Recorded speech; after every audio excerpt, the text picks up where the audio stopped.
Hi hello అందరికీ నమస్కారం అండి. తెలంగాణ రాష్ట్ర వ్యాప్తంగా ఉన్నటువంటి పెన్షన్ లబ్ధిదారుల ఖాతాల్లోకి మరి కాసేపట్లో రేపు జమ చేయబోతున్నటువంటి పెన్షన్ డబ్బులను తెలంగాణ రాష్ట్ర ప్రభుత్వం ఈరోజే పెన్షన్ లబ్ధిదారుల ఖాతాల్లోకి జమ చేయాలని నిర్ణయం అనేది తీసుకోవడం జరిగింది. ఇక వీరి ఖాతాల్లో 4,000 రూపాయలు, ఇక ఇటువంటి వారందరికీ అయితే 6,000 రూపాయల కొత్త పెన్షన్ డబ్బులను అయితే మన పెన్షన్ లబ్ధిదారుల ఖాతాల్లోకి విడుదల చేస్తున్నట్లు ఇక్కడ నిధులను అయితే రిలీజ్ చేయడం అయితే జరిగింది. అప్డేట్స్ని అయితే మనకి రిలీజ్ చేయడం అయితే జరిగిందన్నమాట. మరి మన తెలంగాణలో ఉన్నటువంటి వివిధ రకమైన 44 లక్షల మంది పెన్షన్ లబ్ధిదారులు బీడీ కార్మికులు, చేనేత కార్మికులు, వృద్ధులు, వితంతువులు, ఒంటరి మహిళలు, పెలేరియా, డయాలసిస్, హెచ్ఐవి, ఎయిడ్స్, వికలాంగులు వంటి వివిధ రకమైన పెన్షన్ లబ్ధిదారులకు మన తెలంగాణ రాష్ట్ర ప్రభుత్వం అయితే మరోసారి దరఖాస్తు ప్రక్రియను అయితే చేపట్టబోతుంది అన్నమాట. మనకి ఈ నెలలోనైతే దరఖాస్తు ప్రక్రియను అయితే చేసుకోవచ్చని అప్లికేషన్ అయితే రిలీజ్ చేయడం అయితే జరిగింది.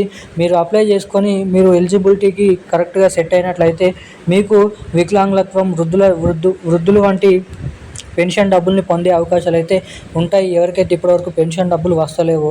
ఇక ఎవరైతే పెన్షన్ డబ్బులు ప్రతి నెల పొందుతున్నారో మీకు అందరికీ కూడా మళ్ళీనైతే జూలై నెలకు సంబంధించినటువంటి పెన్షన్ డబ్బులను ఈ ఆగస్టు నెల ఈ రోజు నుంచి అయితే, అంటే రేపటి నుంచి అయితే జమ చేయబోతున్నారన్నమాట. మరి ఈ వీడియోలో రేపు ఏ జిల్లాలలో ఎవరెవరికి పెన్షన్ డబ్బులను పంపిణీ చేస్తున్నారో అన్న వివరాలను ఈ వీడియోలో తెలుసుకుందాము. రెండోది వచ్చేసి తెలంగాణలో ఇస్తామని చెప్పినటువంటి కొత్త పెన్షన్ డబ్బులు ఈ నెలలో ఇస్తున్నారా, లేదంటే కొత్త పెన్షన్ డబ్బులు అసలు ఎప్పటి నుంచి జమ చేసే అవకాశాలు ఉన్నాయి మరి మన తెలంగాణలో అన్న వివరాలను కూడా ఈ వీడియోలో మనమైతే క్లుప్తంగా సమాచారాన్ని ఇక్కడ తెలుసుకోవడానికైతే ప్రయత్నిద్దాం అన్నమాట. సో అందుకోసం సమాచారాన్ని తెలుసుకోవాలనుకునే ప్రతి ఒక్కరు కూడా మీరు ఈ వీడియోని ఎక్కడ స్కిప్ చేయకుండా లాస్ట్ వరకు అయితే చూడాలన్నమాట. సో లాస్ట్ వరకు చూస్తేనే మీకు సమాచారం అనేది క్లుప్తంగానైతే అర్థమవుతుంది. అదేవిధంగా వీడియోని అయితే లైక్ చేయండి, ఛానల్ని సబ్స్క్రైబ్ చేసుకోండి, వీలైనంత మందికి వీడియోని అయితే షేర్ చేయండి. చాలామంది వీడియోని చూస్తున్నారు కానీ లైక్ చేయడం లేదు, మన ఛానల్ని సబ్స్క్రైబ్ చేసుకోవడం లేదు అన్నమాట. సో వీడియోని చూసేటువంటి ప్రతి ఒక్కరు కూడా మన వీడియోని అయితే లైక్ చేసి మన ఛానల్ని సబ్స్క్రైబ్ చేసుకొని వీలైనంత మందికి వీడియోని షేర్ చేసి పక్కనే ఉన్నటువంటి బెల్ ఐకాన్ నోటిఫికేషన్ సింబల్ని అయితే ఆన్లోనైతే పెట్టుకోవాల్సిందిగా మిమ్మల్ని అయితే అడుగుతున్నాను. ఇక మనం ఏమాత్రం లేట్ చేయకుండా వివరాల్లోకి వెళ్ళినట్లయితే తెలంగాణలో ఉన్నటువంటి పెన్షన్ లబ్ధిదారులకు అందరికీ కూడా మన తెలంగాణ రాష్ట్ర ప్రభుత్వం కీలక శుభవార్తలు అయితే ప్రకటించడం జరిగిందన్నమాట. మనకి ఈ ఆగస్టు నెలలో కూడా జూలై నెలకు సంబంధించినటువంటి పెన్షన్ డబ్బులను, పాత పెన్షన్ డబ్బులను విడుదల చేస్తూ ఉత్తర్వులు అయితే జారీ చేయడం అయితే జరిగిందన్నమాట.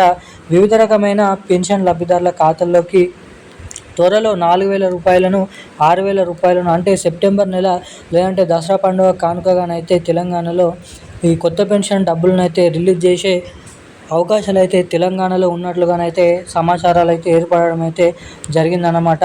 ఎన్నికల హామీ మేనిఫెస్టోలో సీఎం రేవంత్ రెడ్డి గారు అధికారంలోకి వచ్చిన 100 రోజుల నుంచే తెలంగాణలోనైతే మనకైతే కొత్త పెన్షన్ లబ్ధిదారులకి కొత్త పెన్షన్లు, ఇటు మహిళలకు మహాలక్ష్మి పథకం డబ్బులను పంపిణీ చేస్తామని అప్డేట్స్ని అయితే వెల్లడించడం జరిగింది.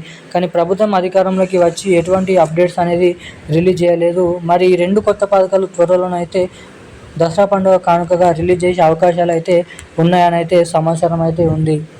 ఇక ఇవి ఇలా ఉండగా మన రాష్ట్రంలో ఉన్నటువంటి పెన్షన్ లబ్ధిదారుల ఖాతాల్లోకి అందరి పెన్షన్ లబ్ధిదారుల ఖాతాల్లోకి వచ్చేసి తెలంగాణలో మనకి దాదాపు రాబోతున్నటువంటి ఏదైతే ఆగస్టు నెల చివరి ఆఖరిలోనైతే ఈ పెన్షన్ డబ్బులను అయితే పూర్తి స్థాయిలో జమ చేస్తారు. రేపటి నుంచి పలు జిల్లాలలో ఈ పెన్షన్ డబ్బులను అయితే బ్యాంక్ ఖాతాల ద్వారా, ఇటు పోస్ట్ ఆఫీసుల ద్వారా మన పెన్షన్ లబ్ధిదారులకు పెన్షన్ డబ్బులను అయితే జమ చేయబోతున్నట్లు ఇక్కడ వివరాలను అయితే వెల్లడించడం జరిగిందన్నమాట రాష్ట్ర ప్రభుత్వం. ఈ రోజున్న లేటెస్ట్ అప్డేట్స్ అయితే ఇవి. థ్యాంక్ యూ గైస్, జై హింద్.